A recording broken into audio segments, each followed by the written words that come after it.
Umfundi wezobugqirha buqhawulwe phambi kwexesha. Umzimba kaTshepang Pitso oneminyaka engama-23 ufunyenwe kwiiveki ezimbini ezigqithileyo eSoweto kwindlu yalowo ebethandana naye noseluvalelweni. Sithetha nje usapho luxhelekile. As a family, we were actually shocked by the bad news that our daughter was actually the one who was found in the fridge. Isebe lezophuhliso loluntu lumemelela ukuba anikwe isigwebo esiqatha umenzi wobubi.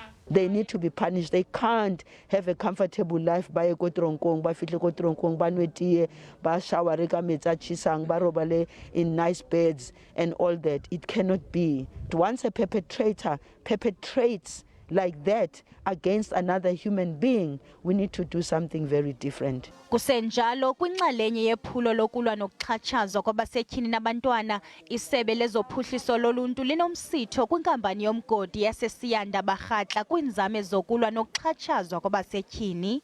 Kumemelelwa ukuba zibikwe izenzo zokuxhatshazwa. I want women and children to speak up. Ngokwengxelo yombutho wezizwe ezimanyeneyo, omnye kwabasetyhini abathathu sekhe walixhoba lokuxhatshazwa.